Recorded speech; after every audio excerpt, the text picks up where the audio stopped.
Bo-Katan is the hardest character to read right now in The Mandalorian. With a past so checkered, you doubt her good intentions are true. Brace yourselves, because she will change Mandalorian culture forever. This is the way. But let's just hope it's not too late. Where is Grand Admiral Thrawn? We'll kick things off with why the Mandalorians need to change to survive, how Bo-Katan is the key to unlocking their future, and where they'll be once the storm rolls in. You see, Bo-Katan has been on her own personal journey throughout Season 3 The Mandalorian, and I can even say it started early on in Season 2. She is someone who was very much hell-bent on ruling Mandalore with the Darksaber. She believed it was her birthright, and she intended to rule based on nothing but her blood and her possession of the weapon.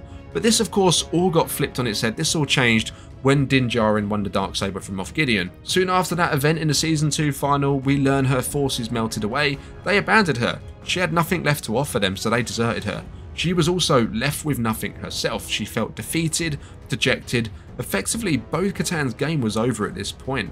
What was the point of her carrying on to fight for Mandalore if no one's going to follow her, no one's going to listen to her, and no one else seems to have the real desire to gain control of the planet? She probably at this point also harbours a slight resentment towards Din. After all, I think this can be evidence when Grogu arrived on Kalevala once Din was captured by the robotic spider creature in the mines of Mandalore, that she was actually on her way outside to tell him to leave her alone. This also puts into perspective just where Bo-Katan's headspace was at this point in time, arguably one of the more difficult times of her life. Of course, finding out that Din's in trouble and needs help, she feels obliged to rescue him. Who could say no to little Grogu, but also because she is a Mandalorian and so's he. Now she goes and rescues Din, and this isn't the first time and this isn't the last time. It's something she's getting pretty good at this point. Being in the mines of Mandalore with Din, she does begin to remember her upbringing. This is all part of her character development, getting her to the place she needs to be. She remembers her upbringing, she remembers how she was raised on Mandalore as a child, in a way not too dissimilar to that of Din Djarin,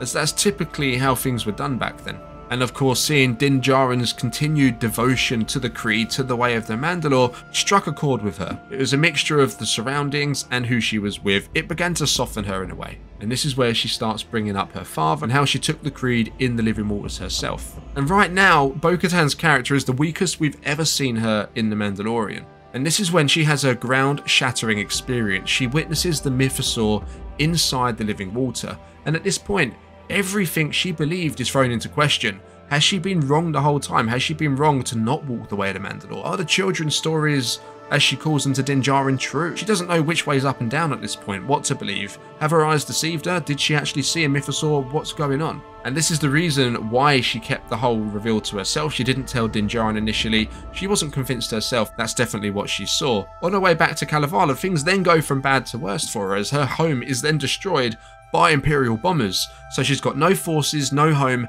and no compass within herself to navigate right from wrong. Well, so what else does she do? She has the only other viable option on the table. She goes with Din, not just to escape the bombers, but also because she had nowhere else to go. And she's immediately accepted him by the creed, provided she hasn't removed her helmet and she's bathed in the living waters, which she has. I think it's one of them times where you just kind of fall into a situation and you go with the flow. She then learns their culture, she's learning their way, and Din's view of what it is to be a Mandalorian. This is a very similar arc to what Boba Fett went through in the Book of Boba Fett with the Tuskens. He learns from them and then he becomes one of them.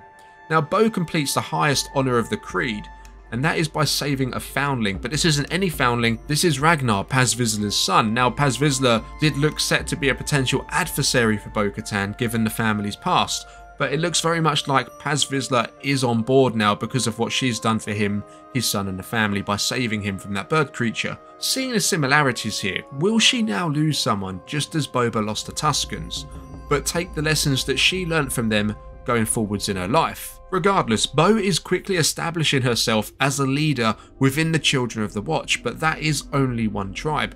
There are other surviving Mandalorian tribes out there in the galaxy, and if you are familiar with Mandalorian history, you'll know they have a history of civil wars. They do not get along very well, and this is exactly why things need to change. Not just for their own survival amongst themselves, but because there's a galactic level event on the horizon. Mandalorians need to find a balance between themselves. They need a way to incorporate the old and the new ways into one society so they can work together, they can stand together and fight together, or they'll continue fighting and waging war against one another again and again and again, and their history is just going to repeat itself. they'll go on to destroy themselves from within, and that's if they aren't taken out by a third party before then for being so disorganised and so disjointed. They need to come together to reclaim their homeworld. Now this is where Bo is very important to the equation. Bo has the potential to be the real difference here. Once she failed at ruling Mandalore, but her journey this season puts her in a far better place than ever before. One could say it was done by the book. Before, as I mentioned, she felt entitled to the throne. Now she's coming from nothing. Yes, she is a member of the royal family. Being part of Clan Kryze carries weight to it, but not as much as it once did though. The others are all gone, she is the last of her line. But what's so special about Bo here is that her default tendencies are that of the new Mandalorians, and once she did follow the old ways, and now she is learning to accept the extreme old ways of the Children of the Watch too. Now many suspect Grogu will be the one to bridge the gap between the Mandalorians and the Jedi in future, but Bo is set to bridge the gap between the Mandalorian groups, the different sects, the different tribes with different beliefs. She will be the one to unite them all. Arguably the Children of the Watch would have been the hardest to convince given their extreme views, but she seems to have done a pretty good job at that. Whether she will be the ruler of Mandalore, we'll see. However, she will be the spark needed to light that fire, and that is still the case even if she doesn't have possession of the Darksaber. I really can't see Din losing the weapon. She doesn't need it after all. Everyone is saying in order for Bo to rule Mandalore, she needs the Darksaber. She really doesn't. There have been Mandalorian rulers before the Darksaber was even created. They rode mythosaurs. And what did Bo see a couple of episodes ago? A mythosaur. This is something Bo-Katan will do. She will ride the mythosaur, and that will automatically put her above the wielder of the Darksaber. I believe changes going forwards will be made to the creed. In modern times, it will become optional to wear a helmet. Some of the followers of the old way will still opt to wear a helmet, but others won't. They'll accept each other and they'll move on from any differences they had. Now I would love to leave this video on a high note, I really would, but I can't. You see, this is going to be a bumpy ride. Not only because there's going to be teething problems with fellow Mandalorians coming together, I mean that's the least of their concerns, but we have to remember Gideon is still very much out there. The Imperial remnants are still out there. They wanted Grogu's DNA for a specific reason. The First Order is off in the distance along with Snoke, but even before we get to that point, we still have an issue in the shape of Thrawn, who's going to be coming very soon. If they thought Gideon was a test, then they've seen nothing yet.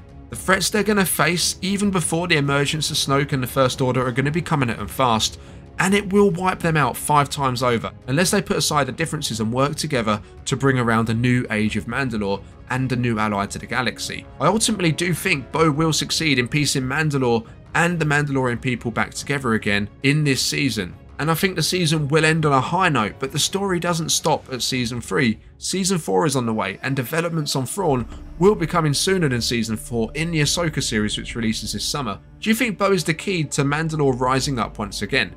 Let me know down in the comments. I'm interested to hear what you got to say about it. Remember to leave a like on the video if you enjoyed it. Subscribe to the channel if you want to stick around for more. This is The Way.